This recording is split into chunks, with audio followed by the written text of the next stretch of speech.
Mr. Scott, how does Ms. Boswell plead to each count? Defendant pleads not guilty in every count. Thank you, sir. Approach. General, you have opening statements? Yes, Your Honor. Go ahead.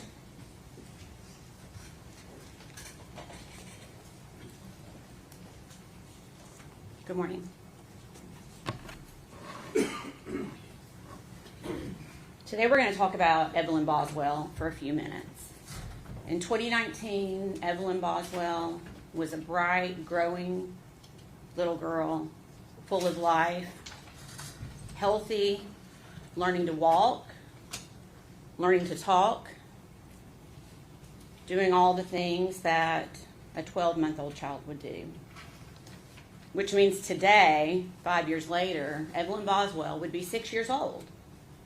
She would be possibly in kindergarten, learning to read, maybe taking her first ballet class or her first soccer game, learning to tie her shoes, all of the things that we think of that are firsts for 6-year-old children.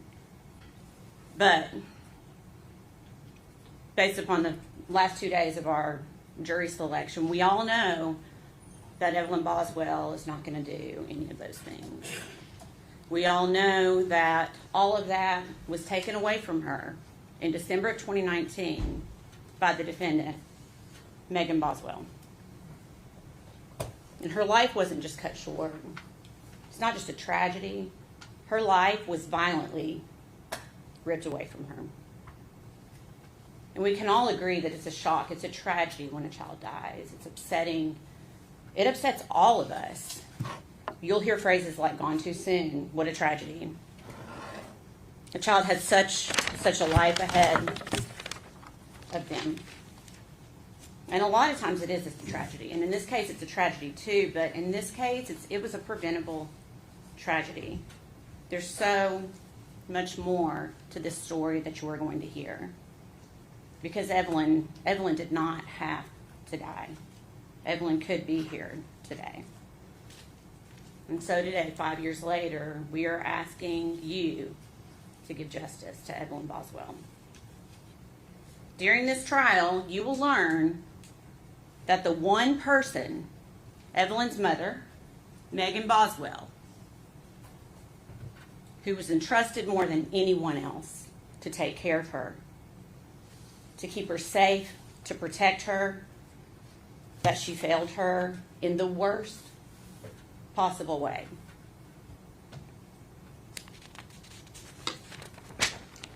You will hear proof that the last time Evelyn Boswell was seen alive was December 6th, 2019. You're going to hear that date a few times during this trial. That is the last time that Evelyn Boswell was seen alive. And that was just a few weeks after her first birthday. And you're going to hear from many witnesses who saw Evelyn frequently, saw her all the time, family members, Megan Boswell's friends, that all of a sudden are like, where's Evelyn?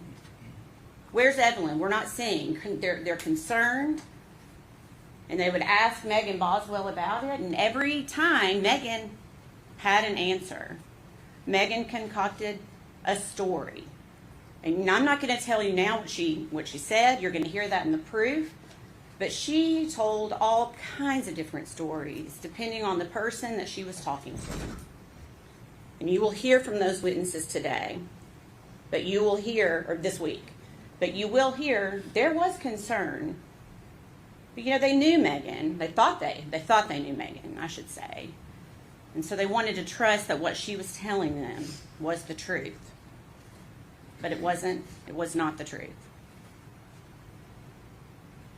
So after December, what happens next? We have Christmas, New Year's. Where's Evelyn? There is no Evelyn. You will not see any proof that Evelyn was seen at Christmas, New Year's. Then we jump to January. The entire month of January 2020, 31 days. Where's Evelyn? There's no Evelyn. People are really starting to get concerned, and Megan Boswell continues to concoct stories of where Evelyn is to try to help people make sense so she can keep this going. The entire month of February 2020. Where's Evelyn? Again, at this point, family is really starting to get concerned that they have not seen Evelyn. And they're asking questions. Months pass. We're not talking about weeks. We are talking about over 2.5 months that Evelyn Boswell is missing. The defendant is not even just canceling her well visits. She's no-showing. She's just not showing up because she knows where Evelyn is. But again, even to the pediatrician's office, she has to concoct a story about forgetting the appointment maybe, or I got my days mixed up. Always a story. Always a story.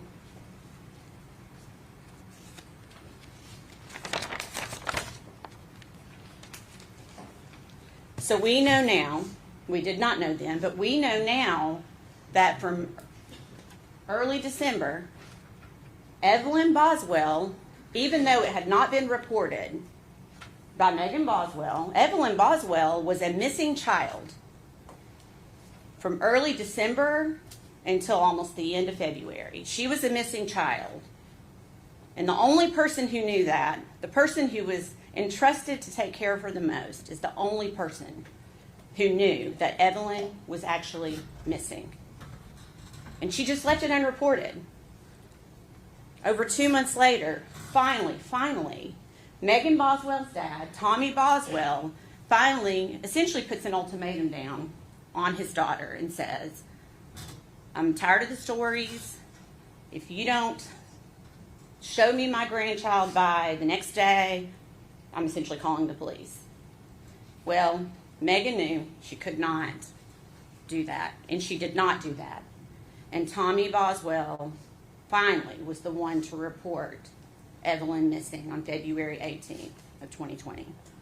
Finally, law enforcement gets involved, the Tennessee Bureau of Investigation gets involved, the FBI gets involved, all hands on deck to find this missing child. She's finally reported missing. But it's important to note that it was not Megan Boswell that reported her child missing. Megan Boswell never reported her child missing.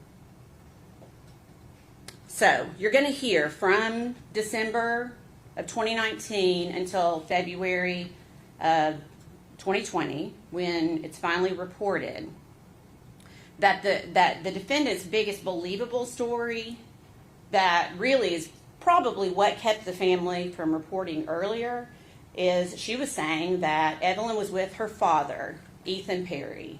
And you'll hear a lot about Ethan Perry, and you'll get to hear from Ethan Perry yourselves.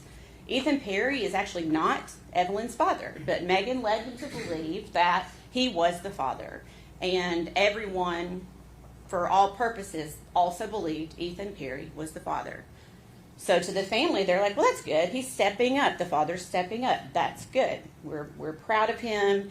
And that is the story that Megan Boswell told mostly to her family, to her friends. You were going to hear a lot of testimony about her just telling everyone that Ethan Perry has gotten Evelyn.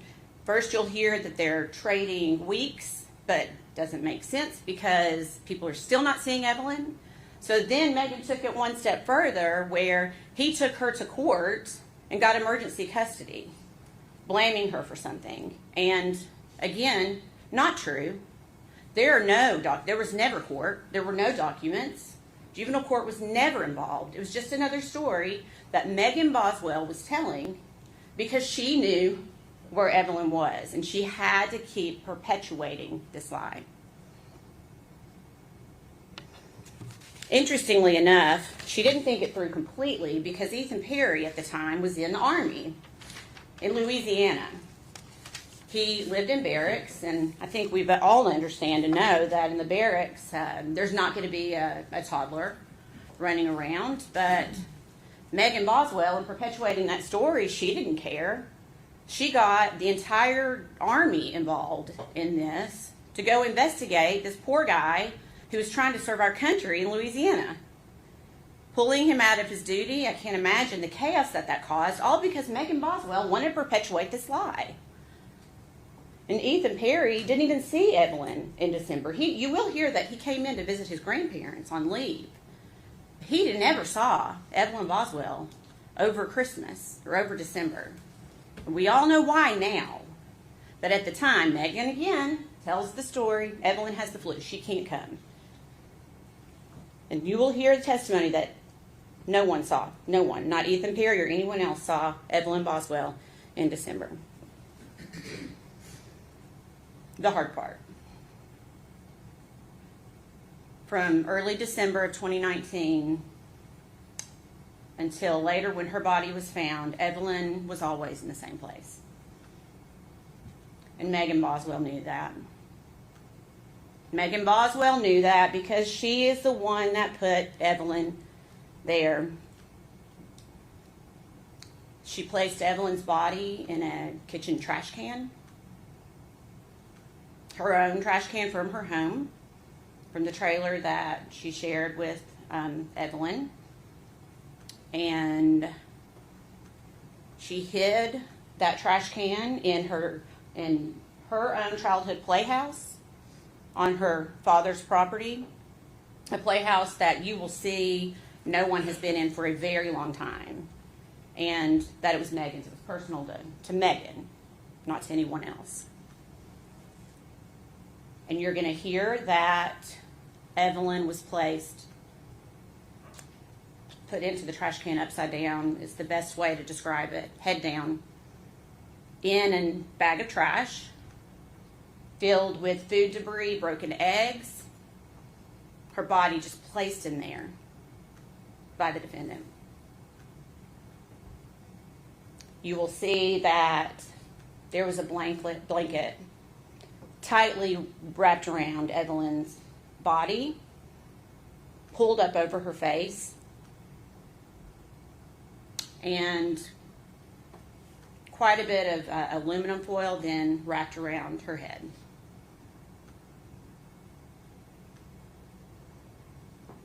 The blanket completely covering her face, the foil completely covering her head.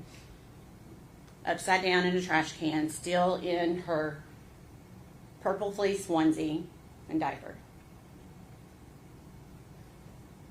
And as terrible as it is to say, you are going to hear that she just wasn't placed in the trash can, but then another trash bag was placed on top of her. And that trash bag was shoved down into the trash can, compressing Evelyn into the trash can. That's what we're dealing with today. And you're going to hear proof that directly links only one person to this crime, this horrendous crime. You are going to hear that the only person linked to this crime is sitting at this table right here. You are going to hear it from many witnesses. You're going to hear all of the stories that she concocted, the lies that she told, and you're going to hear forensic evidence that links the defendant, Megan Boswell, and only the defendant, Megan Boswell, to this crime.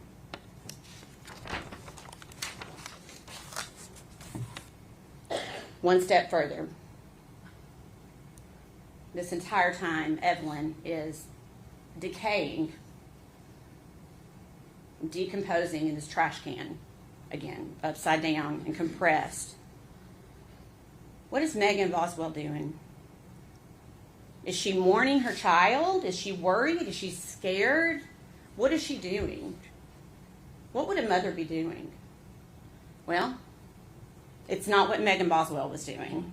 And you're going to hear that because Megan Boswell got a new boyfriend, and it conveniently happened at pretty much exactly the same time that Evelyn disappears. When no one sees Evelyn again, Megan Boswell has decided she's just going to, Evelyn just out of the head, and she's moving on with her life. And she is living her best life, and you will hear that. She has this new boyfriend who has money, or at least she thinks he has money, and she's going to have a better life for herself, not her child, but for herself. You will hear that she takes trips. She's clearly falling in love. She moves out of the trailer that she was living in with her child and moves in with this guy within weeks into his home in a very nice neighborhood in Blunttville, Tennessee.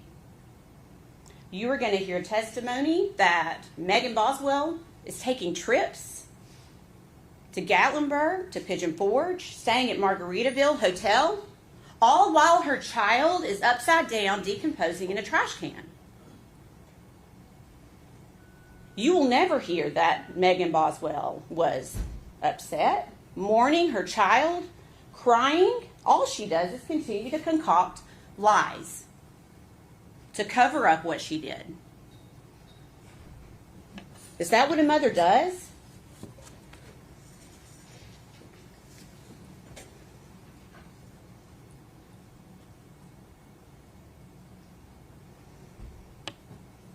So you will hear that when Tommy Boswell reports, it's essentially all hands on deck with law enforcement.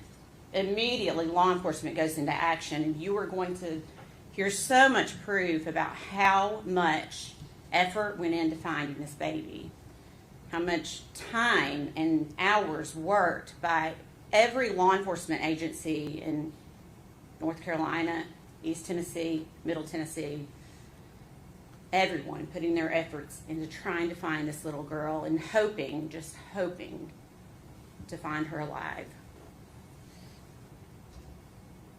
So then Megan Boswell then, of course, comes clean, right? Once law enforcement's involved, because Megan knows where Evelyn is, so she's gonna tell law enforcement, right? The answer is no, and you probably can gather that by General Harper reading the indictment for about 40 minutes this morning. Megan Boswell continues to perpetuate her stories, concocting anything, blaming anyone else. Ethan Perry, for a day, 2 days, she continues that story of Ethan Perry. Then you'll hear she admits that's not true. So then she tries to blame her mom, her own mom. She decides to try to blame to try to get out of this because she knows this snowball is rolling down this hill and she's trying to stop it the best she can. Why is she doing that?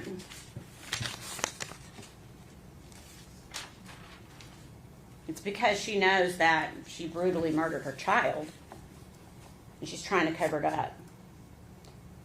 And maybe she had that hope that Evelyn would never be found. And even to this day, 5 years later, Evelyn would still be a missing child. The defense said something really interesting in jury selection yesterday afternoon that I want to touch on. He said to you, you only have one chance to get this right. Do you remember that? Then he said, Megan only has one chance to get this right. Do you remember that?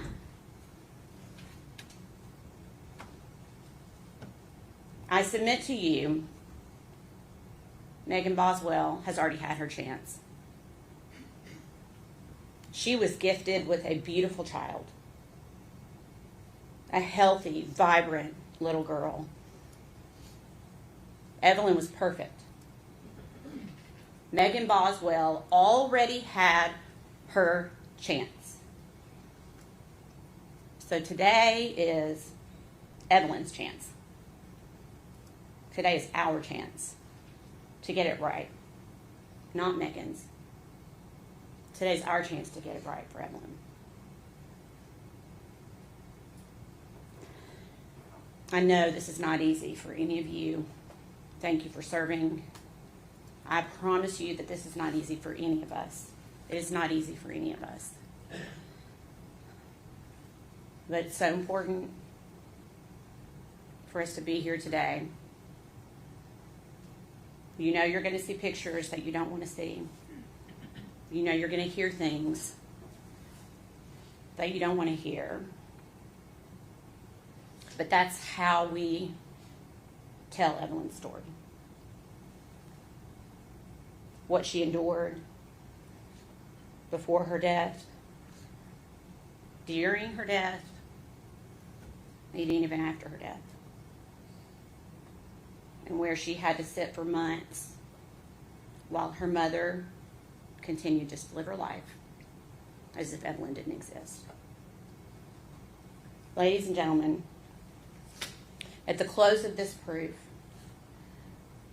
we believe you will be left with no doubt at all, that the defendant, Megan Boswell, is guilty as charged in every count of the indictment. Thank you. Thank you, Jim. Mr. Scott?